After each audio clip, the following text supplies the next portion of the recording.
Tug of war, an ancient and dynamic sport.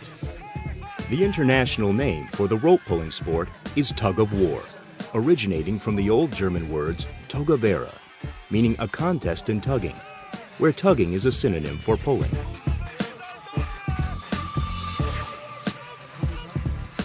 In ancient rituals, mankind tried to establish the strongest and most powerful through a pulling contest, such as a spiritual battle between good and evil. Symbols of the ancient ceremonial tug of war are found in the tomb of Saqqara in Egypt and in the temple of Angkor Wat in Cambodia. The ritual contest evolved into a pure physical trial of strength and force and took place all over the globe. The sheer test of power and strength developed into a competition and became a sport like other athletic activities in the antique Olympic Games in Greece. At the inception of the modern Olympic Games at the end of the 19th century, tug of war was on the program of the Games as part of the track and field disciplines. The tug of war sport participated in 5 consecutive Olympic Games. After the Olympic Games in Antwerp, the International Olympic Committee felt that the Games had become too big and deleted a number of team sports from the program. Tug of war was one of them.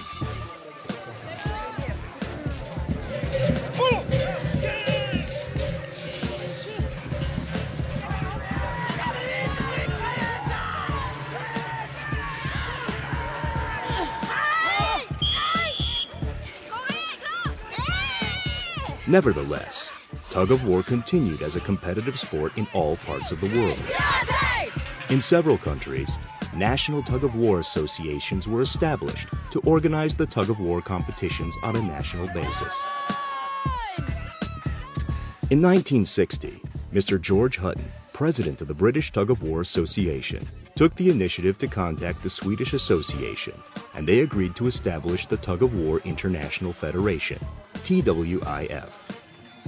Most of you have done tug of war as a children's game at school. The international tug of war is surely not just kid stuff.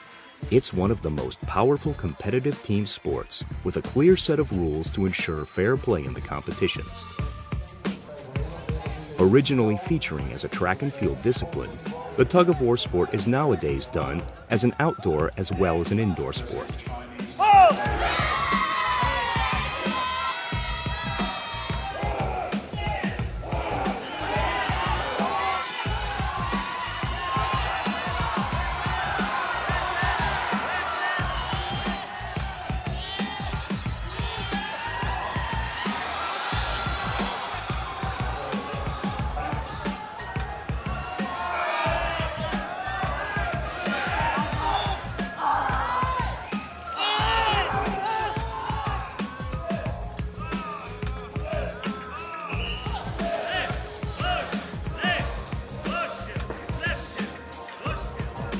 A tug-of-war team consists of 8 pullers, competing in weight classes ranging from the very lightweight of 480 kilos for women's teams to the heavyweight of 720 kilos in the men's division.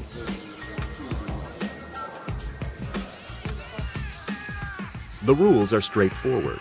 The teams have to pull the marked rope over a distance of 4 meters. After the teams have taken the strain on the rope, the judge begins the contest with the command, "Hell!" Pullers can only grip the rope with their bare hands, and only the feet can touch the ground. Infringements such as sitting are penalized with cautions. With 3 cautions, a team loses the pull. Though the rules are simple, the sport requires a wide range of tactics and techniques, in which teamwork always remains the most essential part. Over the years, the basics of a tug-of-war contest have hardly changed. The tug-of-war teams, on the other hand, have substantially evolved. The pullers have become far more athletic and physically stronger. Due to the increased fitness of the athletes, the technique of the teams changed into a dynamic style, in contrast to the former static fashion.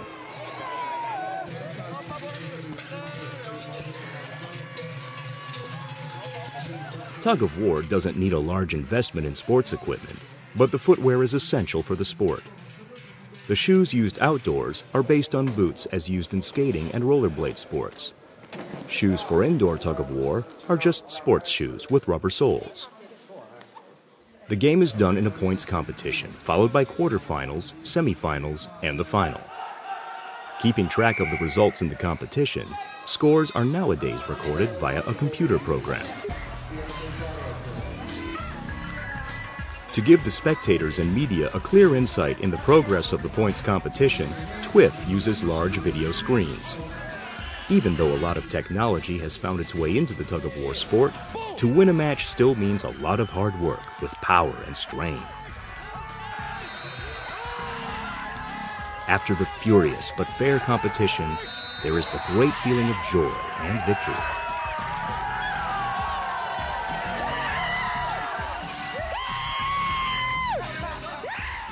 To be able to win, pullers must go through an extensive program of muscle power training, endurance, and fitness.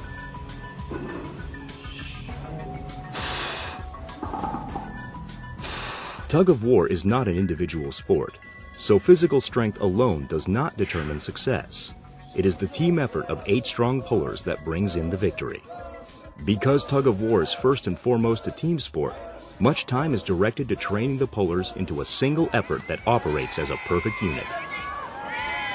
TWIF was granted Olympic recognition in 2002 and expanded into a dynamic international sport federation with almost 50 member countries from all 5 continents of the world. Since 1981, the tug-of-war sport, together with 30-plus other sports, participates in the modern multi-sports event, the World Games.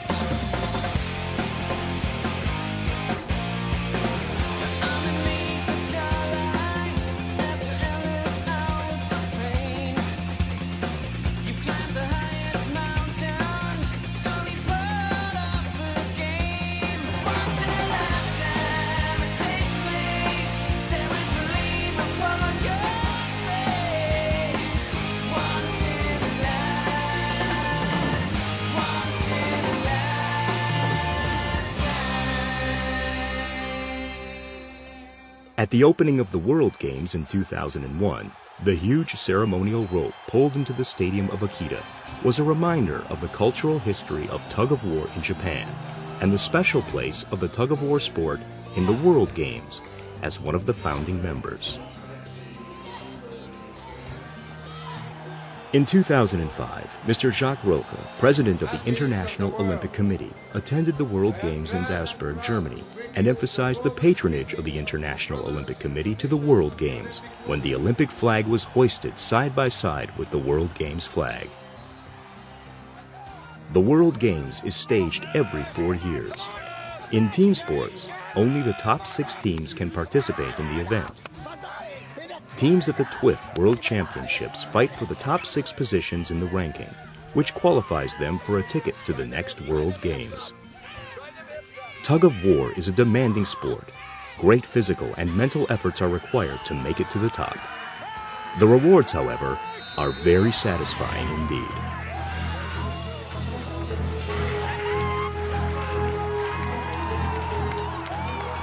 The tug-of-war sport is a team sport, and though there are many outstanding competitors, there are no individual stars. The sportsmanship in tug-of-war is of the highest order, leading to the development of a true team spirit, perhaps the most valuable element in the sport.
Rope marking for outdoor competition.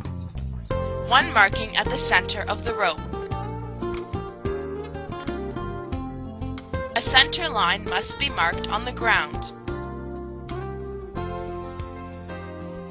2 markings each 4 meters on either side of the center marker. 2 markings each 5 meters on either side of the center marker. The first puller of the team is positioned behind this marker. To win a pull, one of the 4-meter markers has to be pulled across the center line. Rope markings for indoor competition. 1 marking at the center of the rope. A center line must be marked on the floor.